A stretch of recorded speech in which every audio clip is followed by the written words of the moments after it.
Tom Jones ایک لاوارث بچے کی کہانی ہے جس کو ہنری فیلڈنگ نے لکھا ہے۔ ٹام جونز ایک اجنبی بچہ، ایک سچا عاشق۔ رات کی خاموشی میں جب ہر چیز ساکت تھی، اسکوائر آلورتھی اپنے کمرے میں داخل ہوئے تو ان کی نگاہ ایک چھوٹے سے کپڑے میں لپٹے بچے پر پڑی۔ وہ حیران رہ گئے۔ بچہ ان کے بستر پر رکھا گیا تھا، نہ کوئی پیغام، نہ شناخت، صرف خاموشی۔ اسکوائر ایک نیک دل انسان تھے۔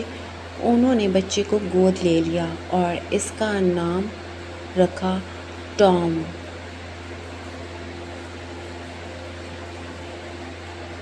اسکوائر کی بہن برجٹ نے بھی اس بچے کو پالنے میں مدد دی، لیکن گھر کے کچھ افراد نے شروع سے ٹام کو شک کی نگاہ سے دیکھا۔ ان کے خیال میں یہ بچہ کسی نوکرانی کا گناہ تھا جسے بس چھپا لیا گیا۔ وقت گزرتا گیا اور ٹام جوان ہو گیا۔ وہ خوبصورت تھا، دل کا صاف، لیکن شرارتی بھی تھا۔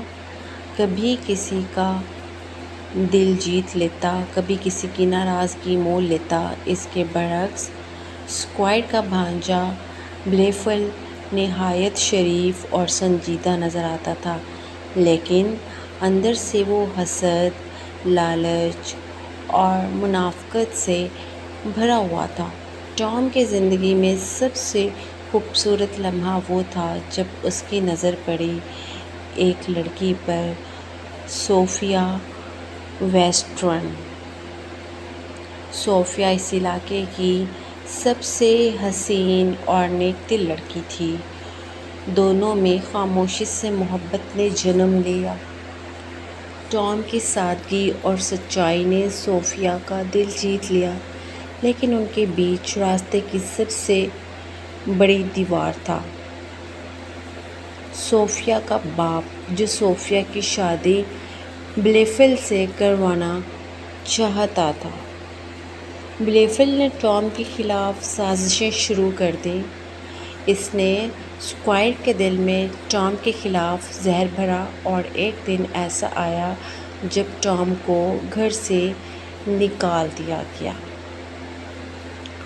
ٹام کے لیے اب دنیا اجنبی ہو چکی تھی۔ وہ اکیلا، بے سہارا اور صوفیا سے جدا ہو چکا تھا، مگر زندگی نے اسے سکھانے کے لیے ایک طویل سفر چنا تھا۔ اس سفر میں ٹام نے بہت کچھ دیکھا: عزت، بے عزتی، فریب، سچائی، دولت، غربت اور لوگوں کی اصلیت۔ کبھی وہ کسی عورت کے دھوکے میں آیا، کبھی کسی نے اس کی مدد کی، مگر دل میں صرف ایک ہی چہرہ تھا، اور وہ تھا صوفیا۔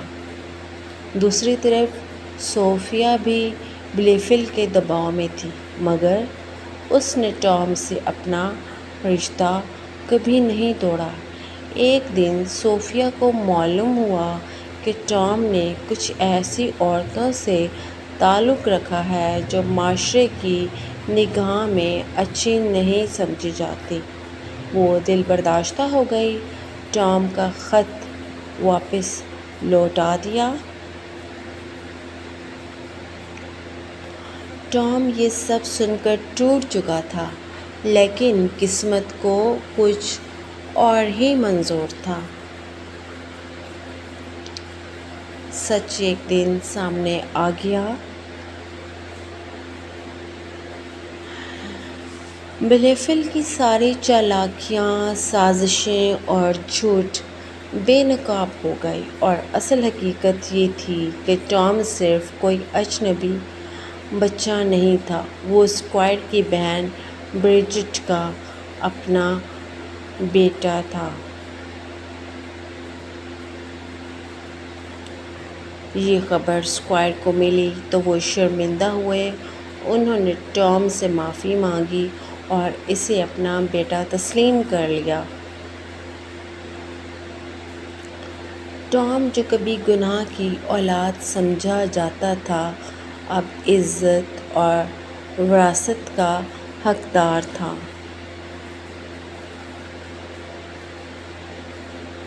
وہ صوفیہ کے پاس گیا، آنکھوں میں ندامت، دل میں سچائی اور لبوں پر بس ایک جملہ،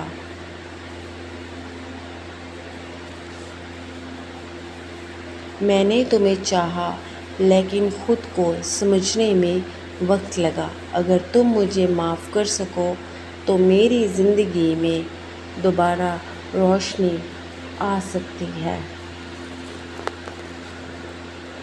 صوفیہ نے خاموشی سے اس کی طرف دیکھا، اس کی آنکھوں میں بھی آنسو تھے اور دل میں وہی پرانی محبت۔ محبت کبھی مکمل نہیں ہوتی جب تک معافی اس کا حصہ نہ بن جائے، اور اس طرح دونوں مل گئے۔ ٹام کو نہ صرف اپنی محبت ملی بلکہ اس کی شناخت بھی۔ وہ اب صرف ٹام نہیں رہا تھا، وہ ایک مکمل انسان، مکمل عاشق اور مکمل بیٹا بن چکا تھا۔ انسان کا اصل رتبہ اس کے سچے دل، خلوص اور سیکھنے کی صلاحیت میں ہے، نہ کہ اس کے ماضی، نسب یا غلطیوں میں۔